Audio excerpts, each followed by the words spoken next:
ചോദ്യം അഡ്വക്കേറ്റ് ഫാത്തിമ തഹ്ലിയ, സമുദായത്തിൽപ്പെട്ട ഒരു സ്ത്രീ എന്ന നിലയിൽ താങ്കളുടെ വളരെ കൃത്യമായ അഭിപ്രായം എന്താണ്? ഈ മുത്തലാഖ് എന്നതിനെ നിയമം മൂലം തന്നെ ഇല്ലാതാക്കിയാൽ മാത്രമേ ഇന്ത്യയിലെ മുസ്ലിം സ്ത്രീകളുടെ മനുഷ്യാവകാശങ്ങൾ, പൌരാവകാശങ്ങൾ, തുല്യതയ്ക്കായുള്ള പോരാട്ടം അതിനൊക്കെ ഒരു വിജയം കാണൂ എന്നാണോ താങ്കൾ കരുതുന്നത്? അല്ല, ഇതിലിപ്പോ എന്താന്ന് വെച്ചാല് ഇതിന്റെ ഒരു പൊളിറ്റിക്കൽ വശമാണ് നിങ്ങൾ ചോദ്യത്തിൽ നിന്ന് എനിക്ക് മനസ്സിലായത്. ഇതിലിപ്പം എന്തുകൊണ്ട് ഇപ്പൊ പെട്ടെന്നൊരു ഇഷ്യൂ വന്ന് ഇതിന് എത്രത്തോളം ഹൈലൈറ്റ് ചെയ്യുന്ന രീതിയിലേക്ക് സെൻട്രൽ ഗവൺമെന്റ് കൊണ്ടുവന്നിട്ടുണ്ട് എങ്കിൽ അതിന്റെ ഒരു ഇന്റൻഷൻ നമ്മൾ തീർച്ചയായിട്ടും മനസ്സിലാക്കേണ്ടതുണ്ട്. BJP ഇതിലൊരു ഹിഡൻ അജണ്ട കൃത്യമായിട്ട് നടപ്പിലാക്കുന്നുണ്ട് എന്നാണ് മനസ്സിലാക്കേണ്ടത്.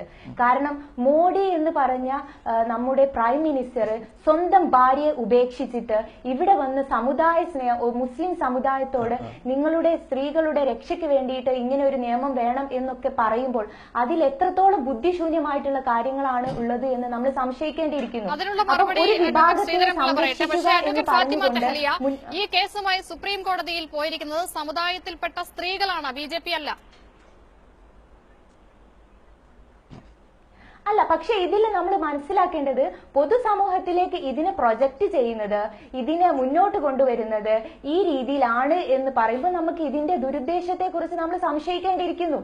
ഇതിൽ നമ്മൾ തിരിച്ചറിയേണ്ടത്, ഇപ്പൊ കഴിഞ്ഞ ദിവസം സുപ്രീം കോടതി പറഞ്ഞു എന്ത്, എസെൻഷ്യൽ റിലീജിയസ് പ്രാക്ടീസിനെ ഞങ്ങൾ തൊടില്ല, അതിനെ എൻറ്റർ ചെയ്യാൻ ഞങ്ങൾ ആഗ്രഹിക്കുന്നില്ല എന്ന്. ഇത് സുപ്രീം കോടതി പറഞ്ഞിട്ടുണ്ട് എങ്കിൽ ഇന്ത്യയുടെ ഏറ്റവും മഹോന്നതമായിട്ടുള്ള സെക്യുലാരിസത്തിനെ ഉയർത്തിപ്പിടിക്കുന്ന രീതിയിൽ സുപ്രീം കോടതി ഈ കേസ് പരിഗണിക്കും എന്ന് തന്നെയാണ് നമ്മളുടെ വിശ്വാസം. അപ്പം ഇതില് ഏത് നിലനിൽക്കണം, എങ്ങനെ ഇതിനെ അപ്രോച്ച് ചെയ്യണം, ഗോഡ് ഒരു സിൻഫുൾ ആക്കിയ ഒരു കാര്യം സുപ്രീം കോടതിയിൽ സൽമാൻ ഖുർഷിദ് പറഞ്ഞിട്ടുണ്ട് എന്ത്, ഈ മുത്തലാഖ് എന്ന് പറയുന്നത് സിൻഫുൾ ആണ്, പക്ഷെ വാലിഡ് ഇൻ ലോ ആണ്. അതിനെ എങ്ങനെ കൈകാര്യം ചെയ്യണം എന്ന് സുപ്രീം കോടതിയുടെ ചർച്ചയിൽ നിൽക്കുകയാണ്. മറ്റൊരു കാര്യം ഇതിൽ പറഞ്ഞത്, സുപ്രീം കോടതി ചീഫ് ജസ്റ്റിസ് അടക്കം ചോദിച്ചു, സിൻഫുൾ ആക്കിയ കാര്യം എങ്ങനെ ഇന്ത്യയിൽ നിയമവിധേയമാക്കും എന്നുള്ളൊരു ചോദ്യം വന്നു. അപ്പം ഈ ചോദ്യങ്ങളെയൊക്കെ അഡ്രസ് ചെയ്യുന്ന സുപ്രീം കോടതി ഈ 4 ദിവസത്തിനുള്ളിൽ എങ്ങനെ ഇതിലൊരു ഡിസിഷൻ വരും എന്നുള്ളത് തീർച്ചയായിട്ടും നമുക്ക് ഇത് നോക്കി എന്താണ് ഇതിലുള്ള ഇടപെടൽ എന്ന് നോക്കി മനസ്സിലാക്കാൻ.